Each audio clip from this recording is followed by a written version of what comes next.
Hi, everyone. This is Eric Anderson, host of the YXC Underground podcast. And if you are a listener of the podcast, you might remember a couple seasons ago, we did an episode focusing on Telemiracle, Kinsmen Telemiracle, and all the great work that happens behind the scenes and how the actual fundraiser takes place and all the work behind the scenes done by volunteers and everything.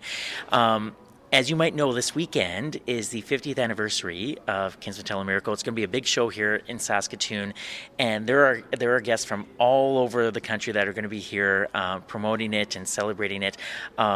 And one name that really stood out to me, got me super excited about this year's show, just happens to be sitting across from me right now in the Delta Hotel here in Saskatoon. Would you like to introduce yourself, sir? Hi, my name is George. I'm the son of Mary. My last name is Stroumboulopoulos, which is my dad's name. But it's a thrill to be here with you, Eric. Thank you. How did you end up in the Kinsmen Telemiracle world? You know, when I was here last time, I was doing an event, Memo Fest here. It's when I first came to Sherbrooke. I ended up going to see a comedy show at the Art Bar. And this friend of mine, acquaintance, a guy that I like a lot, really funny, called Mark Ford, was performing. In that crowd were a couple of people who started to tell me about Telemiracle and asked if I'd be open to it. But I didn't really know what it was, and I didn't really understand it, and so I just didn't. That was it. And so we had a brief conversation. I said, email me. And they did, and then I bumped into them again. We set up a meeting in BC in Whistler at the film festival, and they kind of walked me through what Telemiracle is, its history, what they hope to do, and how they saw a role for me to play in it. And I listened to the pitch, and I just thought, oh my God, yeah, this is exactly what I want to be a part of. So I was thrilled to say yes and do this.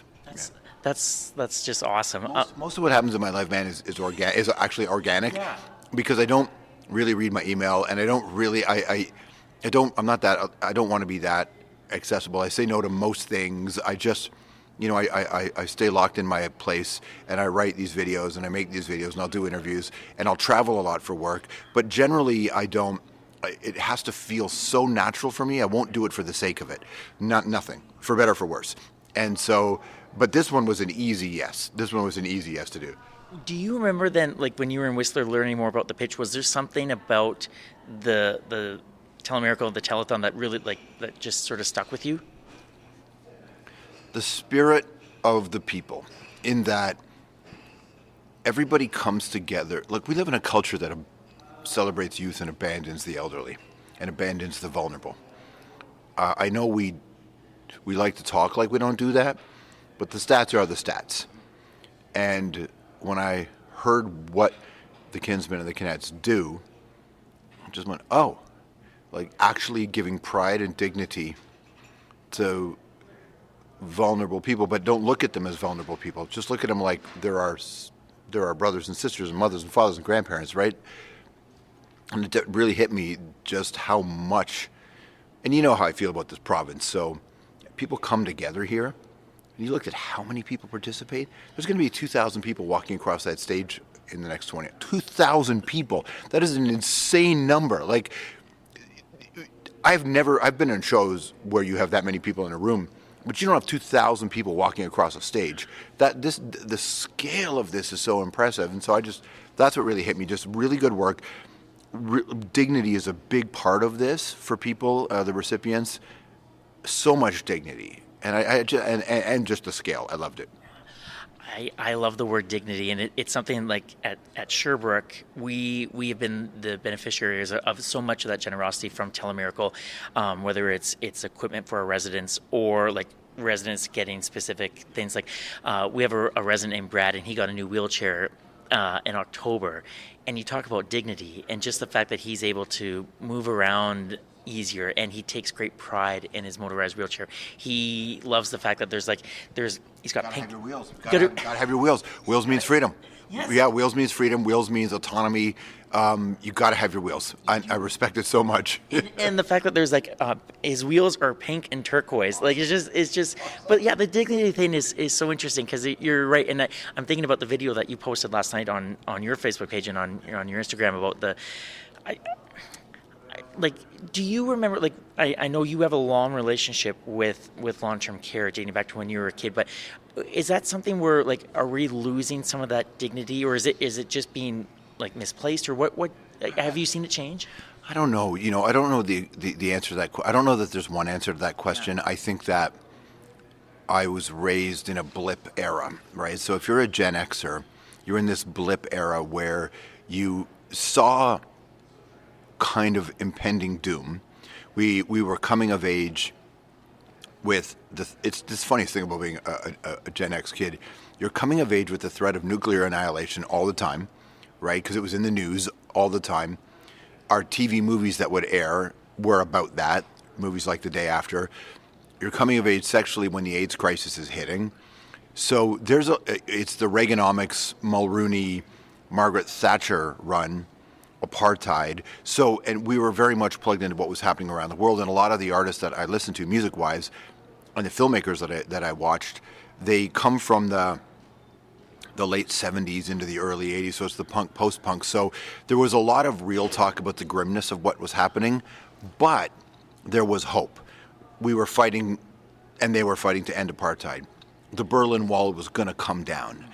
Mandela was going to be freed. And so there was this really an interesting mix of doom and hope.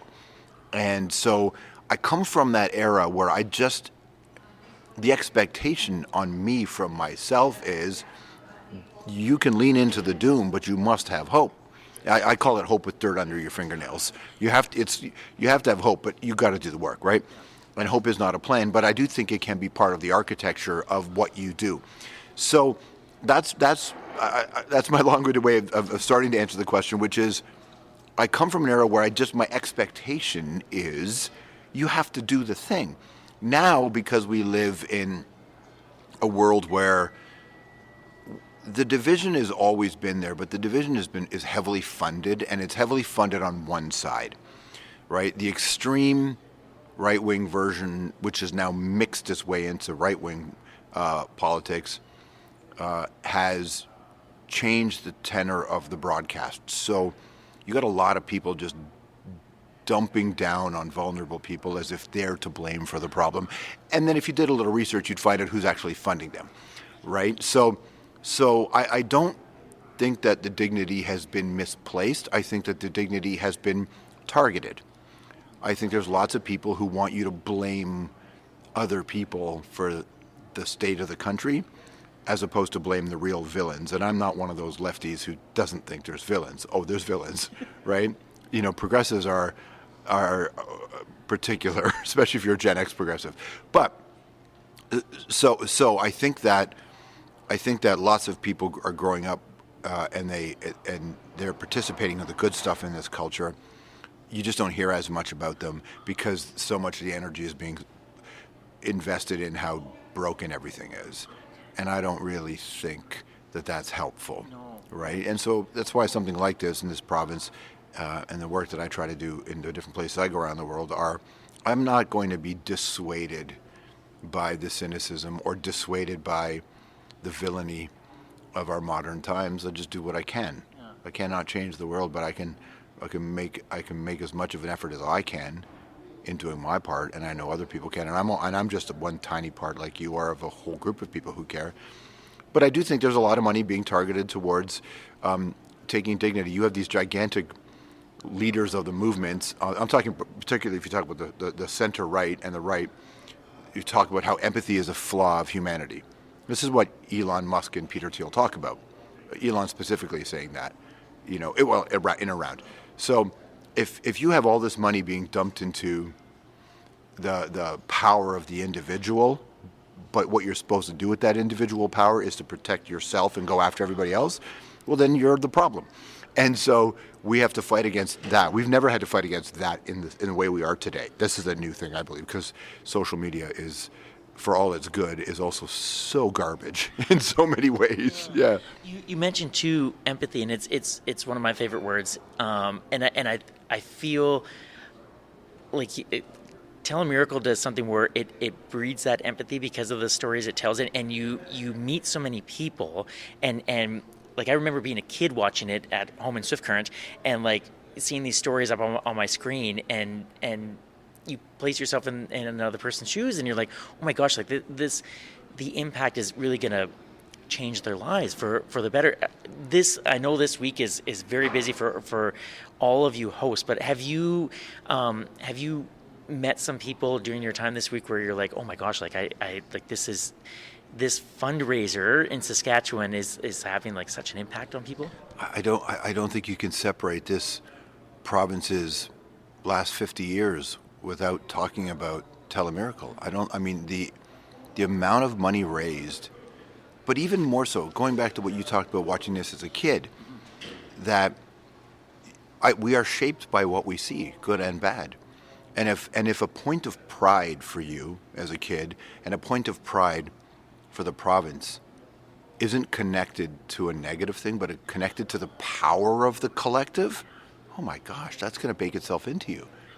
You know, this province, like any province, no, it's not perfect. It's filled with all kinds of trials and tribulations.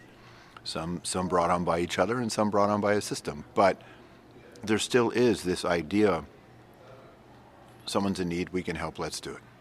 And so I've met lots of people connected to it, lots of people who have benefited from it. And it's just real. I also don't get super caught up in the grandiosity of anything. It's just, what's the assignment? What do we need to do?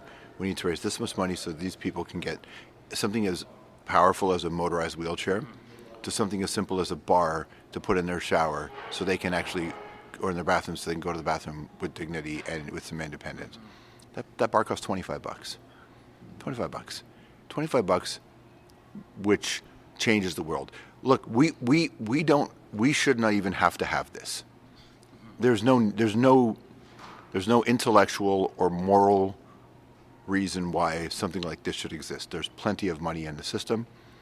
You know, $15 billion a year, depending on how you look at it, of money from really rich, high net worth people and companies in Canada are missing in tax avoidance schemes. $15 billion. That's an enormous number. That's in every year, by the way. So if the system held those people accountable and didn't let them avoid taxes, we wouldn't need to do this. There would be nobody who needs in this country if we didn't let this handful of companies and people do this. But we don't live in a system that prioritizes it prioritizes the people over the company. So that's why we come together to do this, you know, and we do whatever. And I think this province is a leader and has been for a long time. I think too, you bring up such a good point about not getting caught up in the grandiose, because I think it can be easy to do that, but I think there's also a practical nature of like you said, we've got to get this much raised because we've got this many requests for I admire the practicalness of that too. Yeah, and it's separate from politics. It's separate from partisanship. People, you know, will share the stage with people who vote very differently, people who don't vote at all. Even though politics is the reason we're in this situation, people will still put that aside and just do the work, and I think that's really important. Yeah. It's really valuable. One of the many things I admire about you is your ability to listen and to carefully listen. It was something my Sherbrooke colleagues and I were talking about this morning, because we were very excited that you shared a bit of our story at Sherbrooke on your social media last night. I'm curious, where did that? Because I do think it's a skill. Like, where did that skill come from for you, and how have you cultivated it throughout your years? I don't know. I don't know how. I'll say this. I often get mislabeled as curious, and I think I'm sort of curious, but I don't think that's what this is. I think I'm genuinely invested in you. I'm genuinely invested in everybody having a great life, however we can make that happen. And however they determine great life is their version of it. So I listen not because I'm trying to fill a need of mine. I listen because I think you have an amazing story, and wow, let's talk about it. And I think it's our job as human beings. Again, this is not everybody agrees with me, for sure. If you look at my comments on my social media, they don't. But I actually think it's a human being's job to live their life as freely as they want to, but make sure somebody else gets to do that too. And so I really believe in the us. Even though I'm a super antisocial guy, I'm alone most of the time. You'll see me in public and I'm with people, but I'm not normally, my default position is to be alone at home. That's my default, or on my motorcycle, in a helmet, by myself, riding across the country. That's what I like to do. But that's not the assignment. The assignment is to be there for people, and I suppose in the way that people were there for me and my family when I was on the come up. So I listen, but I think it's only because I want you to win. And if being in a position where you can express yourself plants a seed in my brain where I can then go share that with somebody else, that's what this is about. So it's less about what I get out of it, and it's more just about who we are. And that element too, like you said, of there were people when you were on the rise that helped you out, like giving back. Yeah. My whole life. Yeah. I was raised in a single-parent household, way below the poverty line. My mother raised my sister and I. Her salaries. She didn't have a salary; she had jobs. Less than $10,000 a year. That's what she raised me and my sister on. We grew up in a very compromised scenario, but it didn't feel that way because, well, quite rightly, my mother raised me to believe that the cavalry wasn't coming. If you wanted change, you had to be the change. That's it. And now, also, she planted into my brain, if you do get out of this, it's not because of your success. It's the grace of others. For her, it was very religious. And then she said, it's your job to make sure that somebody else has an easier path. Your win is not at somebody else's expense. Your win is with other people. She didn't phrase it exactly like that, but it was essentially the point. And so I think about how many times I would have caught a break as a kid. Somebody else was showing a level of kindness. Somebody, if my mother was at the store and she couldn't afford to buy bread and milk, she would choose just the one. And sometimes a stranger would see my mother laboring over the choice of which to purchase in the store with her two little kids, at her feet at a grocery store or at a convenience store. And then a stranger would buy the other thing for her. So I've seen and I've lived firsthand the kindness of others. And I think that that's kind of what we're supposed to do, I'm just hearing that story, and thank you for sharing it. I'm just hearing that story, and I just think, gosh, it fits so perfectly with what you're going to experience this weekend in terms of, and what you've seen this week in terms of the kindness of others and helping out those that need it. When George, when you're in that, when you were younger though, did it take years of sort of reflecting on those moments to sort of put everything into perspective, or did you know, in that moment, or maybe when you were a bit older, wow, I'm grateful for the generosity I'm receiving from others, and I want to give that back at some point in my life? Always. Yeah. It's never been. It's not that I thought I want to give back. I didn't actually ever think I was going to be in a position to do that. So it's not like I had some plan to, one day I'm gonna. It's not. I didn't see the world that way. I'm not a particularly ambitious guy, and I wasn't a particularly ambitious kid. I had no interest in a career. I just thought I'd have a job. I was driving a forklift at the airport. I never once looked at my life with some kind of, here's my vision. Okay. I don't do that. I have a slight version of that now because I'm old enough to know that you can enact things, but it's not really how I see the world. But I've never once held a grudge against the world for the circumstance from which I come up. My mother did a really nice job of teaching me that none of this was personal. This is circumstance in a lot of cases, and you don't get to walk around with a chip on your shoulder. That's not what this is about. The world didn't do you wrong. The cavalry ain't coming, but the world didn't do you wrong.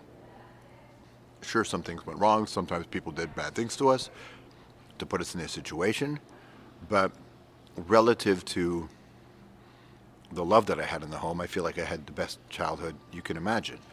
And so I think people really do their heads in, Eric, when they live their life in the shadow of the expectations they had of this experience. And I don't. I don't have expectations. I never did. So I don't look at it. I don't look at my situation and say, oh, but it could have, or if only. And I think I have eliminated an enormous amount of bullshit in my life because I don't base my experience connected to expectation.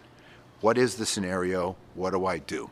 How can I make sure it's better next time? What do I do? I don't, oh, but it should have been like this. That's not how I think about it. My mother would never, ever let me grow up feeling sorry for myself or ourselves, would never let us operate as if it should have been something else.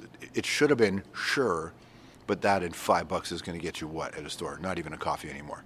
So here's the cards you've been dealt. How are we going to play them? I think that's really fundamental. But my mother would never let me use this as an opportunity to go get mine.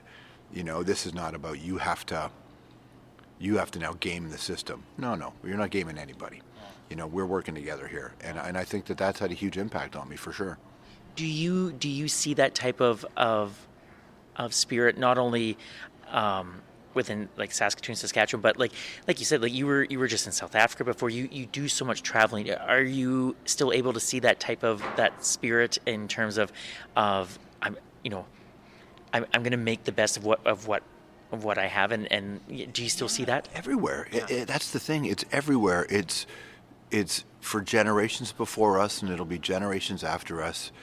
There's this real ego and like Western centrism where we think, we invented. No, man. We're just paving our stone in the sidewalk, and we're following the person who paved that, and the next person will come after us and pave theirs, and hopefully over time there's a really clear path for people to walk. And so to me that's that simple.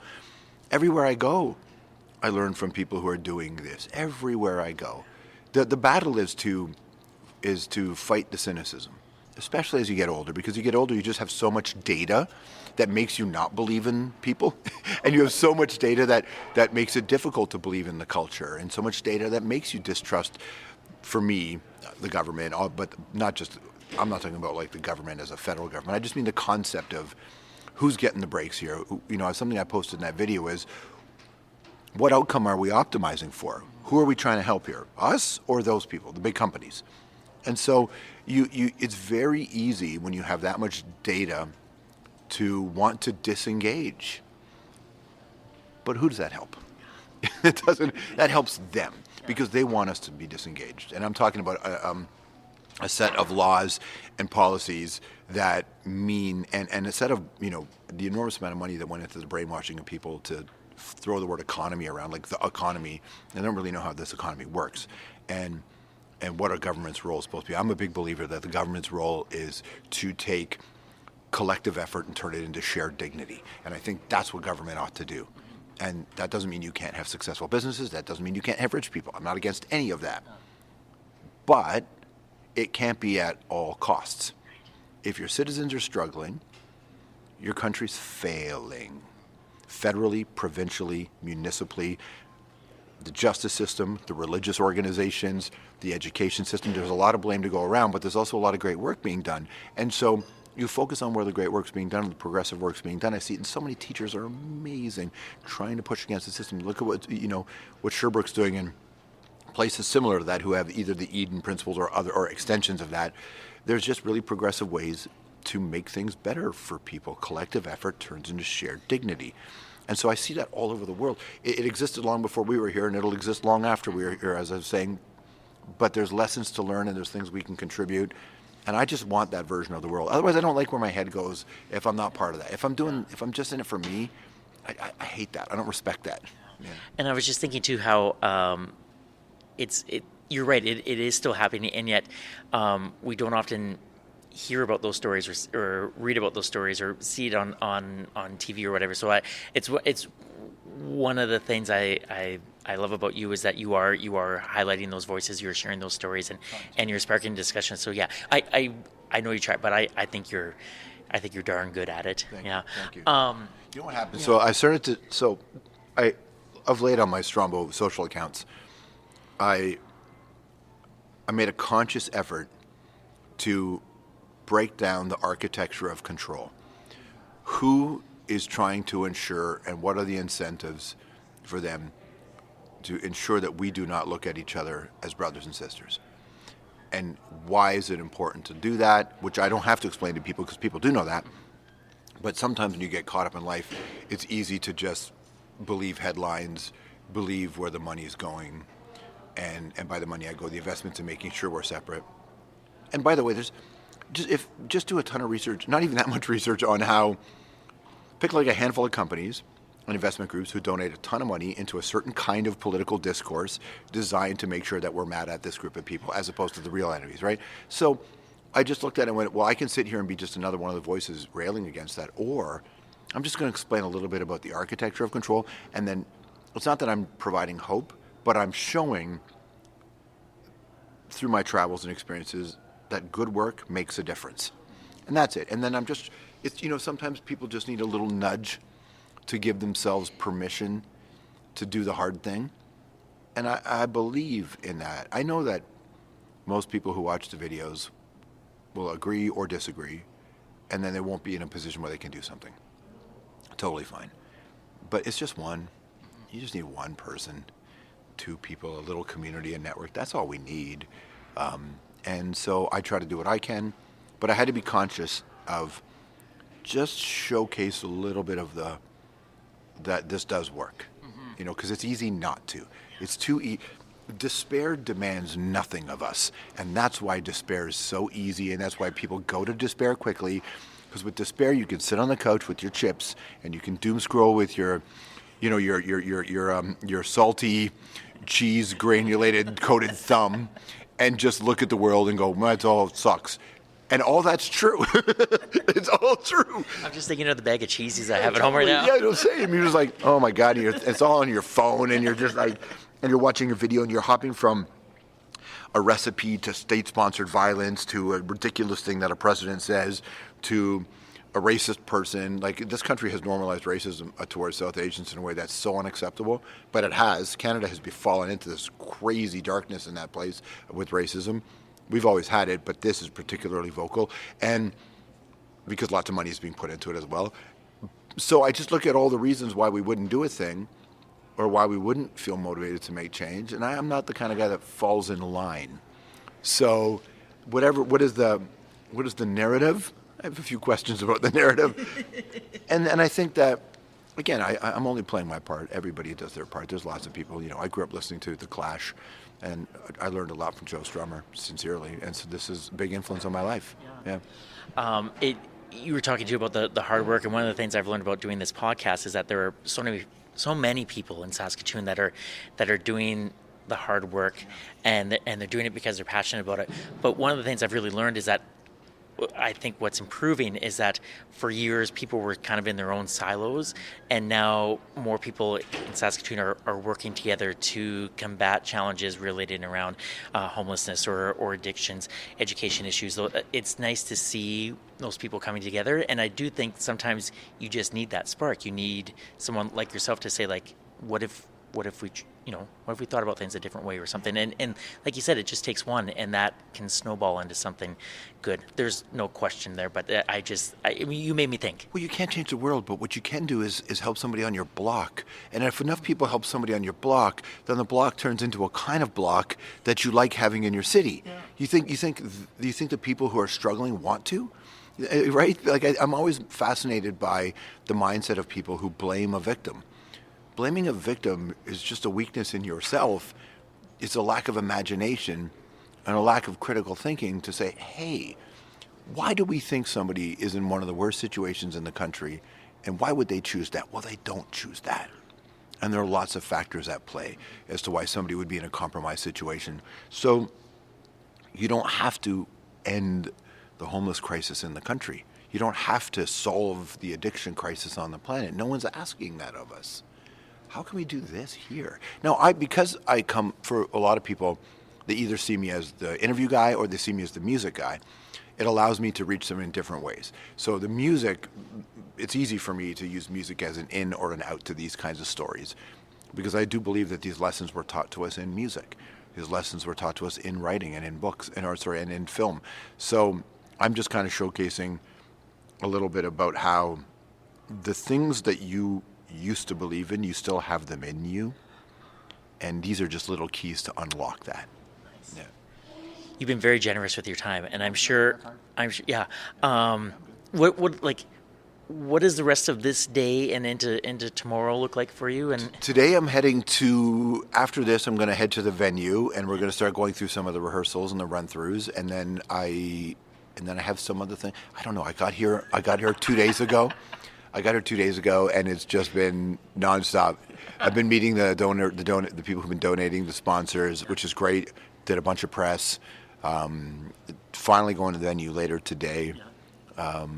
It's a lot. It's a huge crew. It's an enormous group of people putting this all together. I don't think I've ever seen a production this big. Yeah, I don't know how. I know people in Saskatchewan know Telemiracle and love Telemiracle, or maybe if something's been around for 50 years, it's easy to take it for granted or think it's part of a yesterday's world. I have to tell you, it's a very unique thing. It's the third largest telethon, I think, on the planet. I think it's the third largest on the planet.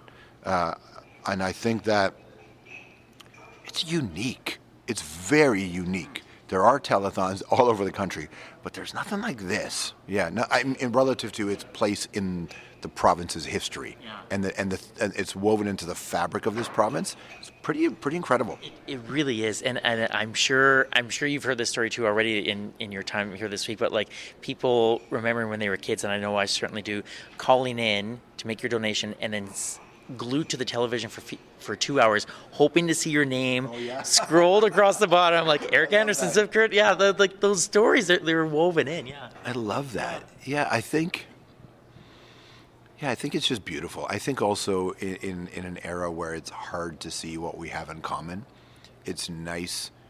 It's nice to find that one rock, in the middle of the rapids that we can all look at and say, yeah, that's a good rock to stand on. Yeah. And I think there's something really lovely about that. Yeah. Thanks for all that you do. Thank you for wanting to do this right now, but thank you for all that you do. I know all of us at Sherbrooke really appreciate the kind words that you said about us. Kim and Lane say hello to you. They're amazing, and good luck this weekend.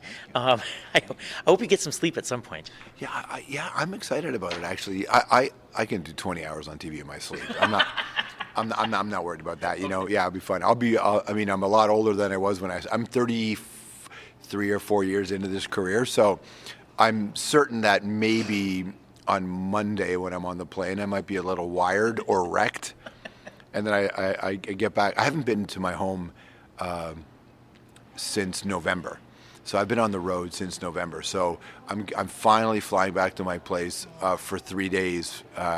4 days before I'm doing another fundraiser in Vancouver.